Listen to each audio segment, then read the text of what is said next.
നമ്മൾ ഏറ്റവും ചിലവ് കുറഞ്ഞ റോയൽ എൻഫീൽഡ് ഏതാണെന്നുള്ളത്, എന്തുകൊണ്ട് എന്നുള്ളൂ നമുക്ക് ഏറ്റവും ലോവസ്റ്റ് ആയിട്ട് മെയിൻറ്റെയിൻ ചെയ്ത് കൊണ്ടെടുക്കാൻ പറ്റിയ വണ്ടി ഏതാണെന്നുള്ളത് നിങ്ങളെന്ന് അറിയിക്കുകയാണ്.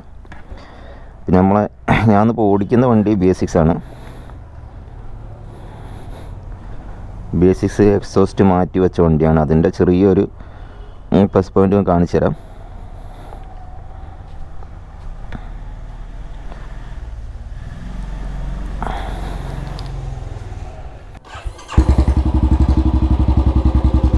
എക്സോസ്റ്റ് നോട്ട് നിങ്ങൾ കേൾക്കുന്നുണ്ടോയെന്ന് അറിയില്ല, എന്നാലും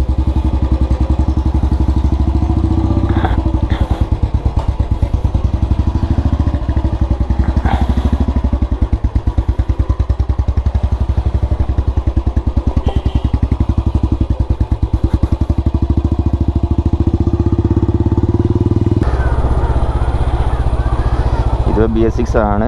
എക്സോസ്റ്റ് മാറ്റി വെച്ചിട്ടുള്ള ഫ്രീ ഫ്ലോ എക്സോസ്റ്റാണ് വെച്ചത്. ഇത് നമ്മുടെ അടുത്ത് മിസ്സിങ്ങുമായിട്ട് വന്ന വണ്ടിയാണ് കേട്ടോ. അപ്പം ഇനീഷ്യലി കുറച്ച് മിസ്സിങ് ഉണ്ട്.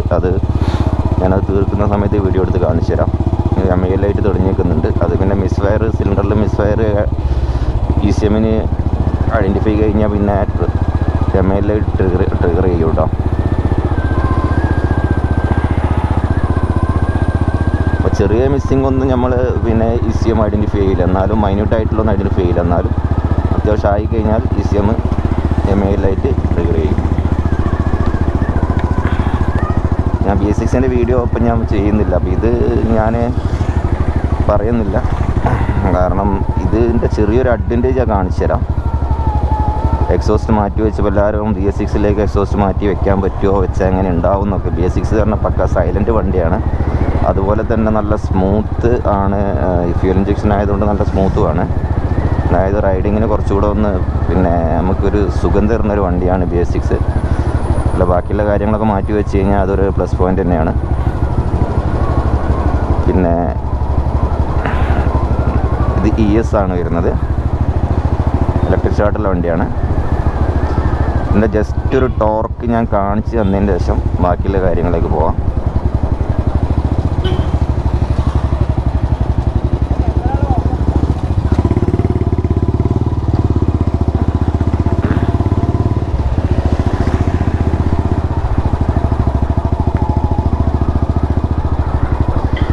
അപ്പോൾ ഇത് പല വണ്ടികളും പിന്നെ ടാപ്പറ്റ് സൗണ്ട് എന്ന് പറഞ്ഞിട്ട് B6 ആണെങ്കിലും BS3 ആണെങ്കിലും ടാപ്പറ്റ് സൗണ്ട് എന്ന് പറഞ്ഞിട്ട് വല്ലാതെ ഒരു ഇറിറ്റേറ്റീവായിട്ടൊരു സൗണ്ട് എഞ്ചിനിൽ നിന്ന് വന്ന് കേട്ടോ അതിങ്ങനെ കൊണ്ട് നടക്കുന്ന ഒരുപാട് ആളുകളുണ്ട്. അത് ശരിക്കും എന്താണെന്ന് ഐഡൻറ്റിഫൈ ചെയ്യാൻ കഴിയാതെ. അപ്പോൾ അതും പിന്നെ ശരിയായ രീതിയിൽ വർക്ക് എടുക്കുന്നൊരു സ്ഥലത്ത് കൊടുത്തു കഴിഞ്ഞാൽ വണ്ടി സൈലൻ്റ് ആവുന്നതാണ്. പിന്നെ അതുമാതിരി തന്നെ പിന്നെ വൈബ്രേഷനോ വല്ല കാര്യങ്ങളോ, അതായത് റോയൽ എൻഫീൽഡിന് വൈബ്രേഷൻ ഉണ്ട് പിന്നെ ഒഴിവാക്കുന്ന ഒരാളുകളുണ്ട്. ഇപ്പോൾ എവിടെ പോയി ചോദിച്ചാൽ വൈബ്രേഷൻ്റെ കാര്യം പറഞ്ഞു കഴിഞ്ഞാലും നല്ല മിസ്സിങ് ആട്ടോ വണ്ടി. വൈബ്രേഷൻ്റെ കാര്യം പറഞ്ഞാൽ റോയൽ എൻഫീൽഡിന് എല്ലാവരും വൈബ്രേഷൻ ഉണ്ട്, അതെങ്ങനെ തന്നെയാണെന്ന് പറഞ്ഞിട്ട് ഒഴിവാക്കുന്ന ആളുകളുണ്ട്. പക്ഷെ അതൊന്നും അല്ല. റോയൽ എൻഫീൽഡിന് വൈബ്രേഷൻ വളരെ മൈന്യൂട്ടായിട്ട് മാത്രമേ ഉള്ളൂ. അതല്ലാതെ നമ്മൾ പിടിച്ച് കുലുക്കിക്കൊണ്ട് ഓടുന്ന വണ്ടി ഒന്നല്ല റോയൽ എൻഫീൽഡ് UC വണ്ടി. ചെറിയൊരു വൈബ്രേഷൻ ഉണ്ടെന്നുള്ള ഓക്കെയാണ്. ട്രഡിഷണൽ എഞ്ചിൻ്റെ ഒരു പോരായ്മ തന്നെയാണ്. അതെല്ലാ വണ്ടികളിലും ഉണ്ട്. അത് ഹാർലി ഡേവിഡ്സണിലായാലും അതിലുണ്ട്. അപ്പോൾ ഹാർലി ഡേവിഡ്സൺ സ്ട്രീറ്റിൽ മാത്രമേ വൈബ്രേഷൻ കുറവുള്ളൂ. ഇപ്പം ഇത് ഞാൻ കാണിക്കുന്നത് ഇപ്പം നല്ല മിസ്സിങ് ആണ് കേട്ടോ വണ്ടി. അപ്പോൾ അതുകൊണ്ട് ഇപ്പോൾ ശരിക്ക് പിടിക്കാൻ കഴിയുന്നില്ല. ഞാൻ ടോർക്ക് കാണിക്കാമെന്ന് വിചാരിച്ചിട്ടാണ് ഇപ്പോൾ ഈ കാര്യം സംസാരിച്ചത്. ഞാൻ ഇന്നലെ വീട്ടിൽ വരുമ്പോൾ വണ്ടി എടുത്ത് കൈ വെച്ചതാണ്. കാരണം മിസ്സിങ് ഒന്ന് ഷോർട്ട് ഔട്ട് ചെയ്യാനായിട്ട് അല്ല ഒന്നും മനസ്സിലാക്കാമെന്ന് കരുതിയിട്ട്. കുറച്ച് ദൂരം ഓടിക്കുമ്പോൾ ശരിക്കും അതിൻ്റെ ഒരു കംപ്ലയിൻസ് നമുക്ക് മനസ്സിലാവുള്ളൂ. വെറുതെ 1 കിലോമീറ്റർ 2 കിലോമീറ്റർ ഓടിച്ചുകൊണ്ട് നമുക്ക് അതിൻ്റെ പ്രോബ്ലംസ് ശരിയായിട്ട് സൊല്യൂഷൻ കണ്ടെത്തി അവർക്ക് പാർട്ടി കൊടുക്കാൻ കഴിയില്ല. പിന്നെ ഒരിക്കൽ വന്ന വണ്ടി പിന്നെ തിരിച്ച് വരരുതല്ലോ, ആ രീതിയിലാണ് സർവീസ്.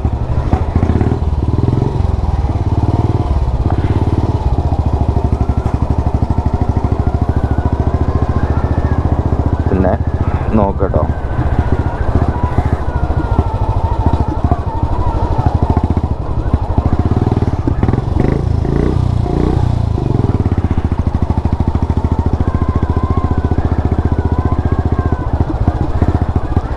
അപ്പോൾ ഇതിൻ്റെ കാര്യം എനിക്ക് പറയാൻ കഴിയില്ലാന്ന് തോന്നുന്നു. കാരണം ഞാൻ അത് പറയാൻ നോക്കിയത് അടുത്ത വീഡിയോ ഞാൻ വേറെ എടുത്തു തരാം കേട്ടോ. അടുത്ത വീഡിയോയിൽ ചെയ്യാം. കാരണം ഇത് നല്ല മിസ്സിംഗ് ആണ്. ഇതിൻ്റെ ടോർക്ക് കാണിച്ചു തരാൻ പറ്റുന്നില്ല. വേറെ വീഡിയോ ആയിട്ട് അടുത്ത വീഡിയോയിൽ ഉടൻ തന്നെ അപ്ലോഡ് ചെയ്യുന്നതാണ്. മിസ്സിങ് തീർത്തതിന് ശേഷം നമുക്ക് ഏറ്റവും ചിലവ് കുറഞ്ഞ വാഹനം ഏതാണെന്നുള്ളതാണ് ആളുകൾ സംശയമുള്ളത്. അപ്പോൾ റോയൽ എൻഫീൽഡിൽ ഏറ്റവും ചിലവ് കുറഞ്ഞ വാഹനം സ്റ്റാൻഡേർഡ് ആണ് എന്ന് കരുതി ഒരുപാട് ആളുകൾക്കൊരു മറ്റേ തെറ്റിദ്ധാരണയുണ്ട്. ഞാൻ UC കാറ്റഗറിയാണെന്ന് പറഞ്ഞ് പഴയ മോഡൽ CE കാറ്റഗറി AVL കാറ്റഗറിയിലേക്കൊന്നും പോകുന്നില്ല.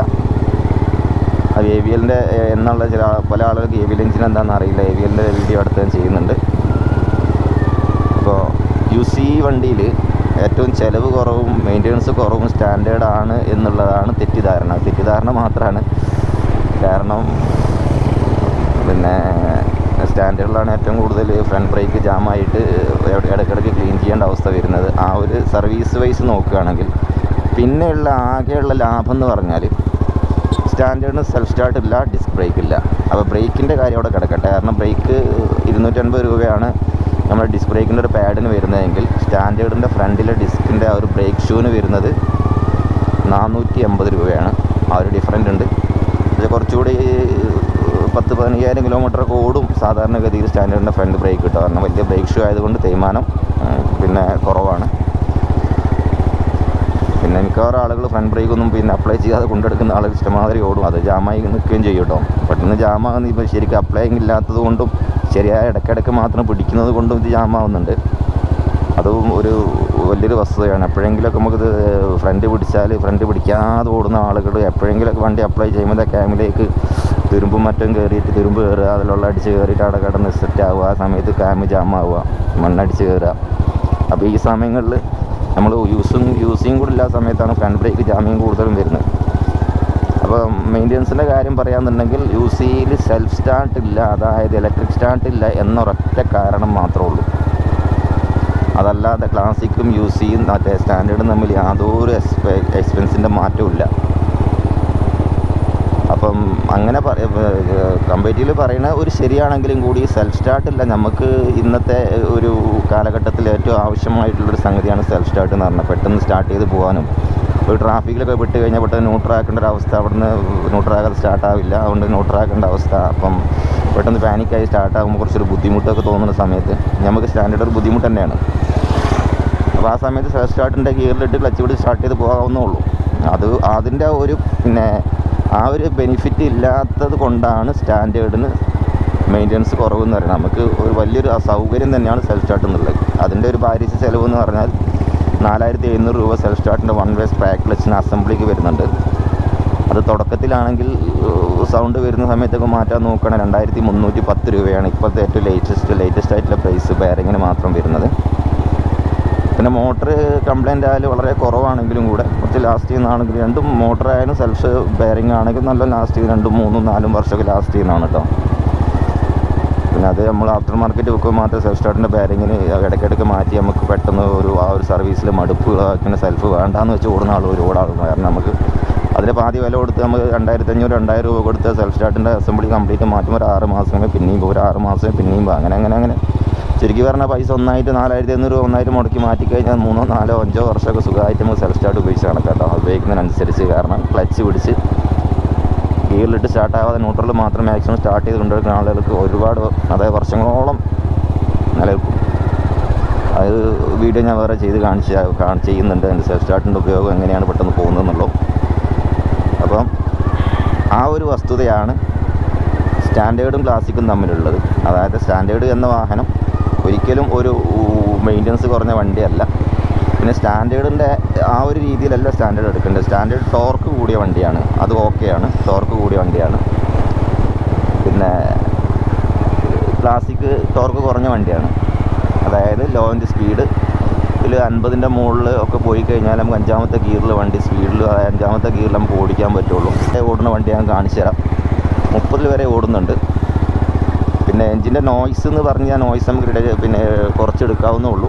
അതായത് ക്യാമ്പയിൻ്റെ സെറ്റിങ്ങിലാണ് കൂടുതലും ആ ഒരു ചില ടൈപ്പറ്റ് നോയ്സ് എന്ന് പറഞ്ഞ് വരുന്ന വാഹനങ്ങൾ ഭൂരിവശം ഡാമിൽ നോയ്സ് ആയിരിക്കും. അത് ശ്രദ്ധിക്കാതെ ഓടുന്നത് കൊണ്ടാണ് നമുക്ക് ആ ഒരു സൗണ്ട് കൊണ്ടൊരു മടുപ്പുണ്ടാവുന്നത്.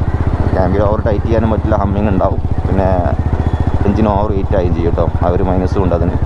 അപ്പോൾ നിശ്ചിത പ്ലേ ആയിട്ട് അഡ്ജസ്റ്റ് ചെയ്താൽ നല്ല സൈലൻ്റായിട്ട് വണ്ടി കിടക്കും. അപ്പം ഈ 2 വണ്ടിയിൽ സ്റ്റാൻഡേർഡ് ആണെങ്കിലും ക്ലാസിക് ആണെങ്കിലും നിങ്ങൾ പിന്നെ സ്റ്റാൻഡേർഡാണ് എടുക്കുന്നതെങ്കിൽ മെയിൻ്റനൻസ് കുറവ് എന്ന അടിസ്ഥാനത്തിലല്ല സ്റ്റാൻഡേർഡ് എടുക്കേണ്ടത്. അതല്ല, സെൽഫ് സ്റ്റാർട്ടുള്ള വണ്ടിയാണെങ്കിൽ വേണ്ടത്. ഡിസ്ക് ബ്രേക്ക് എന്നുള്ള ബ്രേക്കിങ്ങിൻ്റെ കാര്യത്തിൽ എനിക്കിപ്പോൾ സ്റ്റാൻഡേർഡ് ബ്രേക്ക് ആണെങ്കിലും ഫ്രണ്ട് ഡിസ്ക് ബ്രേക്ക് ആണെങ്കിലും അത് രണ്ടും വലിയൊരു പ്രശ്നമാക്കേണ്ട സംഗതിയൊന്നുമില്ല. കാരണം ഡ്രം ബ്രേക്ക് പിന്നെ സ്റ്റാൻഡേർഡിൻ്റെ ഡ്രം ബ്രേക്ക് എന്ന് പറഞ്ഞാൽ അത്യാവശ്യം നല്ല സർവീസ് ചെയ്യാൻ അത്യാവശ്യം കുഴപ്പമില്ലാത്ത ബ്രേക്കിങ്ങുള്ള വണ്ടിയാണ്. പിന്നെ ശ്രദ്ധിക്കാനുള്ള 2 ബ്രേക്ക് ഒന്നിച്ച് പിടിക്കണ സമയത്ത് ഡിസ്ക് ആണെങ്കിലും പിന്നെ ഡ്രം ബ്രേക്ക് ആണെങ്കിലും ആ വണ്ടി നമുക്ക് പിടിച്ച് നിർത്താൻ പറ്റും. അപ്പോൾ ബ്രേക്കിൻ്റെ കാര്യത്തെക്കാളും കൂടുതൽ സെൽഫ് സ്റ്റാർട്ട് തന്നെയാണ്. അതുകൊണ്ട് നിങ്ങൾ സെൽഫ് സ്റ്റാർട്ട് വേണമെന്നുണ്ടെങ്കിൽ BS6 ES തന്നെ പോകേണ്ടി വരും. ആ സ്റ്റാൻഡേർഡിൻ്റെ ഒരു കാറ്റഗറിയിൽ കേട്ടോ. അതായത് ടോർക്കും വേണം, പിന്നെ സെൽഫ് സ്റ്റാർട്ട് വേണമെങ്കിൽ ES പോകേണ്ടി വരും. ESൻ്റെ കാര്യങ്ങൾ BS6ൻ്റെ കാര്യങ്ങൾ ഇതിൻ്റെ മുന്നിലെ വീഡിയോയിൽ ഒരുപാട് ചെയ്തിട്ടുണ്ട്. അപ്പോൾ ഒരിക്കലും ഒരു മെയിൻ്റനൻസ് കുറവ് എന്ന രീതിയിൽ റോയൽ എൻഫീൽഡിലില്ല. ഒരു വണ്ടിക്ക് മെയിൻ്റനൻസ് കൂടുതലുമില്ല. തണ്ടർബേർഡിൻ്റെ കാര്യങ്ങളും ചോദിക്കാറുണ്ട്, തണ്ടർബേർഡിന് മെയിൻ്റനൻസ് കൂടുതലാണോ? അങ്ങനെയൊന്നുമില്ല. തണ്ടർബേർഡിന് പിന്നെ എൻ്റെ കോസ്മാറ്റിക് പാഡ്സ്, ഹെഡ്ലൈറ്റ്, അതേമാതിരി ഫോർക്കിൻ്റെ ട്യൂബ്, ടെയിൽ ലൈറ്റ് കുറച്ച് എക്സ്പെൻസീവ് ആകുന്നല്ലാതെ അത് ആക്സിഡൻറ്റിൽ സംഭവിക്കുന്ന സമയത്ത് മാത്രമേ അതിനൊരു ചിലവ് കൂടുതലുള്ളൂ. ബാക്കിയുള്ള കാര്യങ്ങൾ ഈ 3 വണ്ടി വെച്ച് നോക്കുകയാണെങ്കിൽ സെയിം എക്സ്പെൻസും സെയിം സർവീസും സെയിം ലാസ്റ്റിങ്ങാണ് കിടക്കുന്നത്. അപ്പോൾ അതാണ് അതിൻ്റെ യാഥാർത്ഥ്യം. അതായത് ഒരു വണ്ടിക്കും കൂടുതലും കുറവുമില്ല. എന്തുകൊണ്ട് തണ്ടർബേർഡ് എല്ലാവരും മാറ്റി നിർത്തപ്പെടുന്നു എന്ന് ചോദിച്ചു കഴിഞ്ഞാൽ, തണ്ടർബേർഡ് എന്ന വാഹനം ഒരു റോയൽ എൻഫീൽഡ് എന്നതിൽ വിട്ട് നിന്നുകൊണ്ട് ക്രൂസർ സെഗ്മെൻറ്റിലേക്ക് പോയൊരു വണ്ടിയാണ്. അപ്പോൾ ബുള്ളറ്റ് ഓടിക്കുമ്പോൾ ബുള്ളറ്റിൻ്റെ ഒരു ഫീല് കിട്ടില്ല എന്ന ആ ഒരു ഇതുകൊണ്ടായിരിക്കാം ആളുകൾ അതിൽ നിന്ന് മാറി നിൽക്കുന്നത്. എന്നാലും കംഫർട്ട് വൈസ് നോക്കുന്ന ആളുകൾ എപ്പോഴും സെലക്ട് തണ്ടർബേർഡ് മാത്രമേ നോക്കുകയുള്ളൂ, ലോങ് റൈഡ് ഉദ്ദേശിക്കുന്ന ആളുകൾ കേട്ടോ. അപ്പോൾ ഞാൻ പേഴ്സണലി ഉപയോഗിക്കുന്ന വണ്ടി വർഷങ്ങളായി തണ്ടർബേർഡ് തന്നെയാണ്. കാരണം എനിക്ക് ബാക്കിയുള്ള വാഹനം അത്ര കംഫർട്ടായി തോന്നാറില്ല. അത് കഴിഞ്ഞാൽ പിന്നെ സ്റ്റാൻഡേർഡ് ഓക്കെയാണ്. സ്റ്റാൻഡേർഡ് ES ഓക്കെയാണ്. എനിക്ക് ഓടിക്കാൻ പറ്റിയൊരു വണ്ടി സ്റ്റാൻഡേർഡ് ES തന്നെയാണ്. പിന്നെ BS6ൻ്റെ വാഹനത്തിൻ്റെ കുറിച്ച് പറഞ്ഞ് വീണ്ടും നിങ്ങളെ മടുപ്പിക്കുന്നില്ല. എനിക്ക് ഏറ്റവും കൂടുതൽ ഈ പറയാനുള്ളത് ഒരുപാട് ആളുകൾ മെയിൻ്റനൻസ് കുറഞ്ഞ വണ്ടി എന്നുള്ളതാണ്. പിന്നെ ഓയിൽ സർവീസിനാണെങ്കിൽ ആ ഓയിലിന് വരുന്നത് 1050 രൂപയാണ്. ഓയിൽ ഫിൽറ്ററിന് വരുന്നത് 80 രൂപയാണ്. ഫ്രണ്ടിലെ ബ്രേക്ക് ഷൂ സ്റ്റാൻഡേർഡിന് 480 രൂപയാണ്. റിയർ ബ്രേക്ക് ഷൂവിന് വരുന്നത് 350 രൂപയാണ്. അത് എല്ലാ വണ്ടിക്കും സെയിം തന്നെയാണ് കേട്ടോ. ഫ്രണ്ട് ബ്രേക്ക് ഡിസ്ക് പാഡിന് ഫ്രണ്ടും ബാക്കും ക്ലാസിക്കിൽ വരുന്ന സമയത്ത് 250 രൂപയാണ് വരുന്നത്.